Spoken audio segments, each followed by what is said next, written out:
Hi hello friend दोस्तों, आज हम सीखने वाले एसएससी रीजनिंग के लिए वेरी इंपॉर्टेंट टॉपिक। देखिए, फ्रेंच जर्मन भाषाएं के लिए वेन डायग्राम बनाना है। फ्रेंच जर्मन और भाषाएं, तो दोस्तों जो फ्रेंच है ये वाली और जो जर्मन है, लेकिन दोनों अलग अलग भाषाएं हैं, लेकिन दोनों किसके अंतर्गत आती है? भाषाओं के अंतर्गत आती है। तो ये है जो फ्रेंच है और ये जर्मनी, और ये दोनों काय के अंतर्गत आती है? भाषाओं के अंतर्गत आती है ना। तो दोनों क्या है? भाषा है। इसी तरह अगला देखते हैं, माता पिता परिवार। अगर ये वेन डायग्राम अपने माता का बनाया और ये बनाया पिता का, तो दोनों किसके अंतर्गत आते हैं? परिवार के अंतर्गत आते हैं। तो इस तरह से माता पिता परिवार के लिए ऐसा डायग्राम बनेगा। और आगे देखिए, देश, राज्य और जिला। अब देश, राज्य और जिला, अगर सबसे पहले अपनी सबसे छोटी इकाई कौन सी? जिला की है। तो ये जिला, इसको अपने सबसे पहले क्या लिया है ना, इसको जिला ले लिया, ठीक है। अब जिला किसके अंतर्गत आता है? राज्य के अंतर्गत आता है। राज्य के अंतर्गत आता है, ये वाला राज्य का डायग्राम हो गया। और राज्य किसके अंतर्गत आता है? देश के अंतर्गत आता है, देश। तो जिला के अंतर्गत जो देश के अंदर राज्य आएगा, राज्य के अंदर जिला आएगा।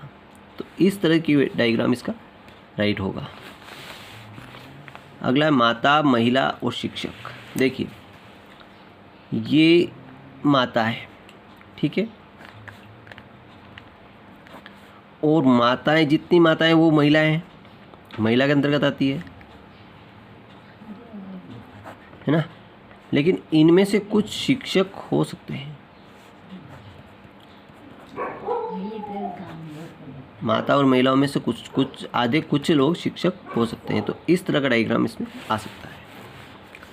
पुरुष, पिता, वकील। देखो, ये पुरुष का डायग्राम है ना। और पुरुष, जितने पुरुष हैं वो सारे तो पिता नहीं हो सकते, कुछ पिता के अंतर्गत आते हैं, और इनमें से कुछ वकील बन सकते हैं। कुछ, सभी तो वकील नहीं होंगे, लेकिन कुछ वकील हो सकते हैं। तो इस तरह की डायग्राम इसमें सही रहेगा। पुरुष और ये पिता और ये वकील, ठीक है। अगला देखिए, अगला क्वेश्चन लिया था हमने, हाउ मेनी ट्रायंगल्स। दिए गए चित्र में कितने त्रिभुज होंगे?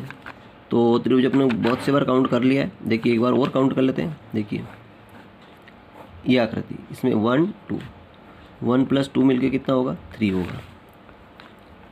तो यहाँ से यहाँ तक की आकृति में कितना होगा? 3 ट्रायंगल, क्योंकि 1 2 तो यही से और एक पूरा मिलके 3। इसी तरह इसमें भी 2 है तो इसमें भी 3 होगा। 1 2, इसमें भी 3 होगा, 3 होगा। 3 3 6 3 3 9 3 4 12 3 15, और एक यहाँ पे भी होगा। तो 3 6 18 प्लस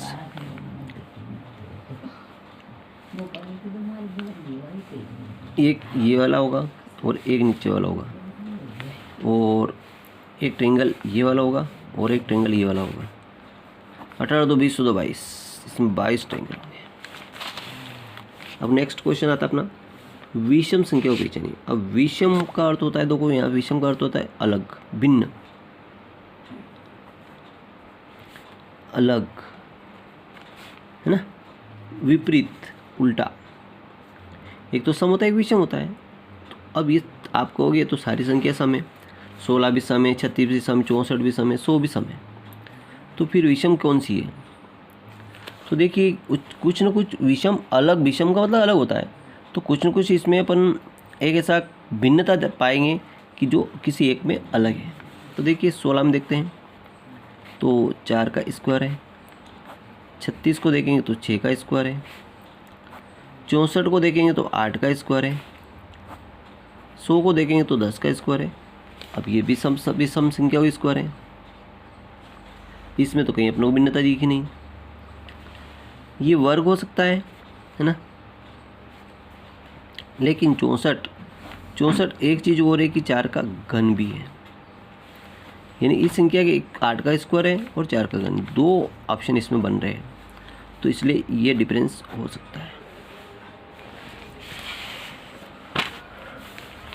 अगला देखते हैं कि दी गई आकृति में कितने आयत हैं। देखिए आयत, अपन आयत किसे बोलते हैं, एक वर्ग होगा, ये भी आयत है वर्ग, क्योंकि आयत में आमने सामने की जो भुजाएं हैं ये भुजाएं बराबर होती हैं।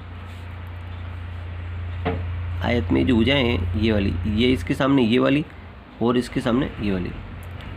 आयत वर्ग में तो वर्ग आयत, लेकिन आयत वर्ग नहीं हो सकता है, आयत वर्ग नहीं हो सकता है। देखो वर्ग आयत हो सकता है, और दूसरा है आयत वर्ग नहीं हो सकता। आयत वर्ग नहीं हो सकता, ये वर्ग नहीं हो सकता, लेकिन ये वर्ग हो सकता है। ये वर्ग तो है ही सही, लेकिन आयत भी हो सकता है ना।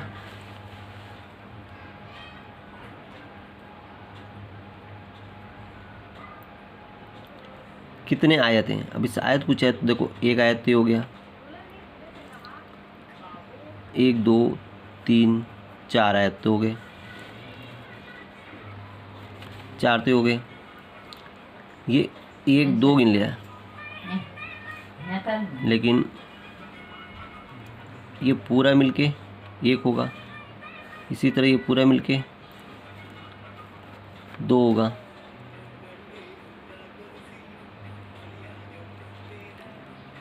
है ना। और एक ये होगा इन दोनों का मिलके, और इन दोनों को मिलके ये होगा। तो 4 2 6 2 6 2 8 2 10,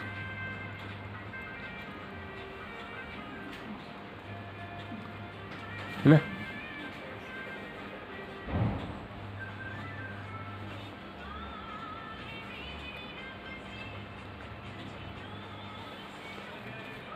आयत में क्या करते हैं, इनको जोड़ लेते हैं। तो 1 ने 2 कितना होगा, 3 होगा, और 1 ने 2 3 इधर, 3 3 9 9 होंगे, इसमें कितने होंगे, 4 2 6 2 8 ने 1 9, तो इसमें 9 आयत हो सकते हैं। कितने होते हैं, 9। अगले देखिए त्रिभुज में कितने आयत होगा, देखो कितने त्रिभुज, 2 3 4 5, 2 3 3 6 4 10 5 15 इस एक रेखा पर। तो 1 2 3 4 4 15 चौक 60,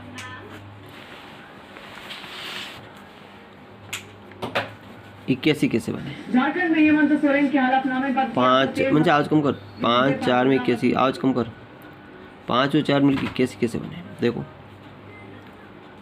5 और 4 कितने होंगे, 9, और 9 का स्क्वायर 81, 6 और 3 कितने होंगे, 9, 9 का 81।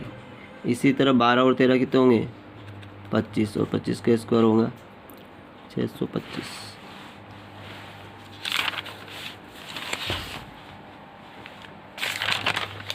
अगला प्रश्न है, देखिए दो संख्याओं का योग 21 और अंतर 11, तो बड़ी संख्या योग a प्लस बी बराबर 21 और a माइनस बी बराबर 11, ये कट गया, तो 1 ने 1 2 ने 3, ये कट गए 16, ठीक। और एक रेलगाड़ी, देखिए एक रेलगाड़ी इधर से जा रही है, 180 मीटर लंबी और 72 किलोमीटर प्रति घंटे की चाल से जा रही है। देखो 2 रेलगाड़ियाँ हैं,